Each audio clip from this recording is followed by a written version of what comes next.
Let's go to South Africa to hear another important black voice. We're joined briefly this morning by Archbishop Desmond TuTu, the Anglican Archbishop of South Africa.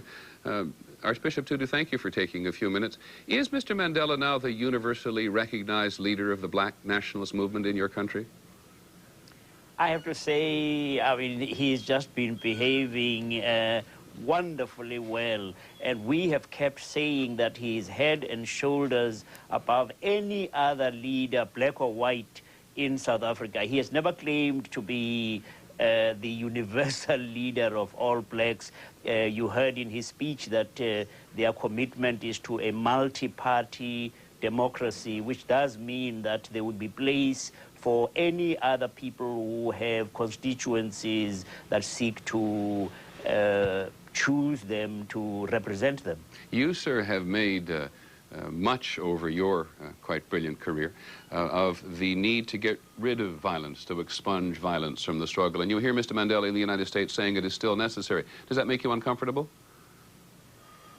Well, of course, I mean, our position is one that is quite clear and consistent, that we are quite firmly opposed to all forms of violence. But when you hear the kind of evidence that comes before the Harams Commission, the Heemstra Commissions, which are talking about the nefarious activities of agents of the system who have had death squads and hit lists, then you realize that our country is still very firmly violent, and the basic violence is the violence of apartheid. But we have already, as a synod of bishops in our church, made a call to the ANC that as the political business becomes more normalized, they ought to consider, at the very least, suspending the armed struggle and getting as quickly as possible into the negotiating mode.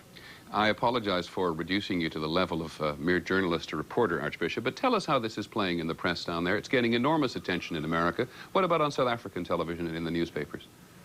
I gather that the quite fabulous reception that he got in New York was not shown on SABC TV. I was away from the country, but the newspapers have been giving very great play. One of the newspapers in Johannesburg had on its front page after the ticker tape parade, Mandela superstar, in banner headlines. And I think that on the whole, it has been getting very good coverage. Some of the newspapers, of course, have been... We were afraid that might happen. I apologize for that. We knew that we were going to lose the satellite to South Africa at some point, but that is Archbishop Desmond TuTu, the Anglican Archbishop of South Africa, making the point very generously that Mr. Mandela is now regarded as head and shoulders above everybody else, but that people like himself, Archbishop TuTu, have argued for the African National Congress to suspend the violent struggle against white minority rule.